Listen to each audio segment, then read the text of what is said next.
Jadi saya ini dikenalnya lebih kepada sebagai novelis. Karena di luar pekerjaan saya mendirikan Hasna Media dan yang lain-lain, saya menulis buku. So far ada 33 buku.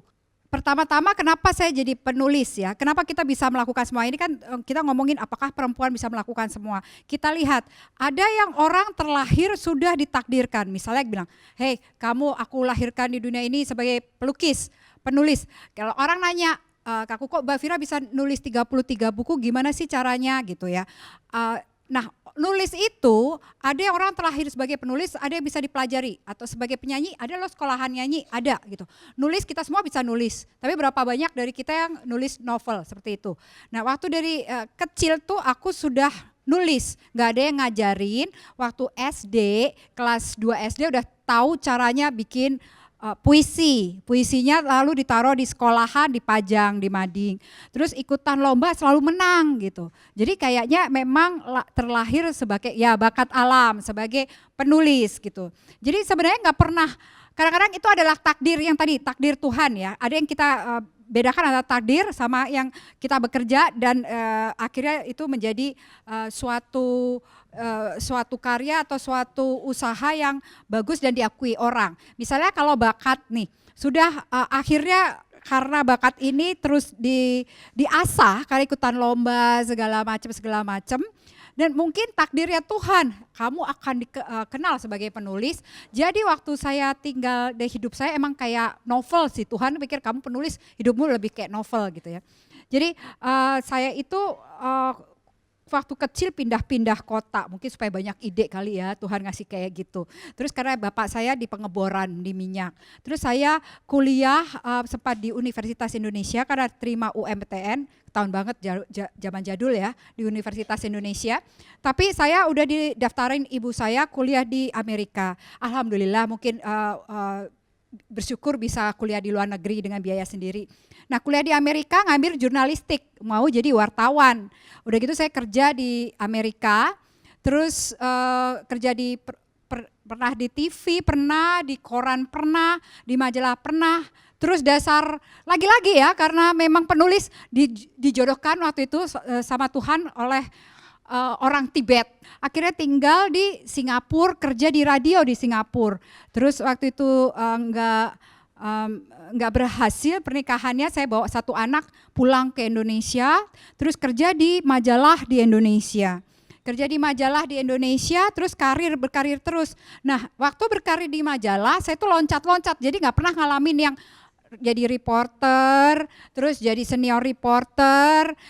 Kenapa bisa loncat? Karena saya anaknya nggak bisa diam. Jadi bisa ketemu bos bilang, udah nggak ada kerjaan nih Mbak, aku ngapain Mbak? Gitu. Ya udah, kamu ngapain kayak gitu? Naik gaji deh Mbak, aku double kerjaanku. Bos aku bengong, katanya belum pernah ada orang minta double kerjaan gitu ya. Terus bingung kan, bos aku bingung gitu ya. Terus untungnya aku diselamatkan oleh waktu, terus aku pindah kemana gitu ya. Terus akhirnya yang ada tuh tiba-tiba aku ditawarin langsung jadi, waktu itu jadi eksekutif kontributor, terus langsung jadi pemimpin redaksi. Karena mungkin dianggap karena aku bakat alam menulis dan bakat alam sedikit bosi kali ya.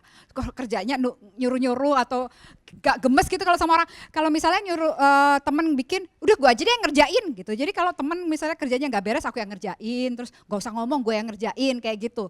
Jadi mungkin salah satu kunci kesuksesan adalah gak pernah mikir hitung-hitungan gitu ya. Dalam arti kalau misalnya gak mau nambah gaji ya udah, toh aku juga gak ada kerjaan, aku kerjain aja pertama gitu. Jadi terus memang kayak kelebihan energi ya, malam-malam orang lain tidur aku ngetik. Orang nanya, Mbak Fira kok bukunya bisa 33 buku, terus kerja juga, cara nulisnya kapan dan di mana gitu. Ya waktu kamu tidur aku ngetik gitu. Jadi orang lain tidurnya katanya harus tidur 8 jam, minum 8 gelas. Mudah-mudahan benar ya itu. Kadang-kadang minum gak sampai 8 gelas, tidur juga gak sampai 8 jam. Jadi intinya aku orang lain tidur, aku nulis. Jadi kalau kita mau melakukan sesuatu kita harus mengorbankan sesuatu. Itu pertama. Mau sesuatu mengorbankan tidur tadi ya. Kedua, apa yang kita lakukan itu kadang-kadang enggak seperti yang kita inginkan. pengen semua.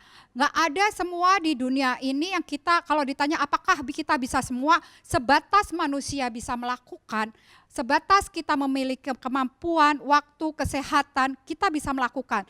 Tapi lagi-lagi ada batasannya di mana Tuhan yang menentukan. Contohnya adalah, udah nih akhirnya kayak saya kelamaan sendiri, Tuhan baik sama saya. Jadi ada waktu itu datang ke acara, terus jadi waktu itu adiknya namanya Tantri, dia bilang gini, dia ngomong ke adiknya, dia nemenin adiknya. Jadi adiknya tuh jadi finalis penyanyinya, terus males sendirian, terus bawa kakaknya namanya Hafez.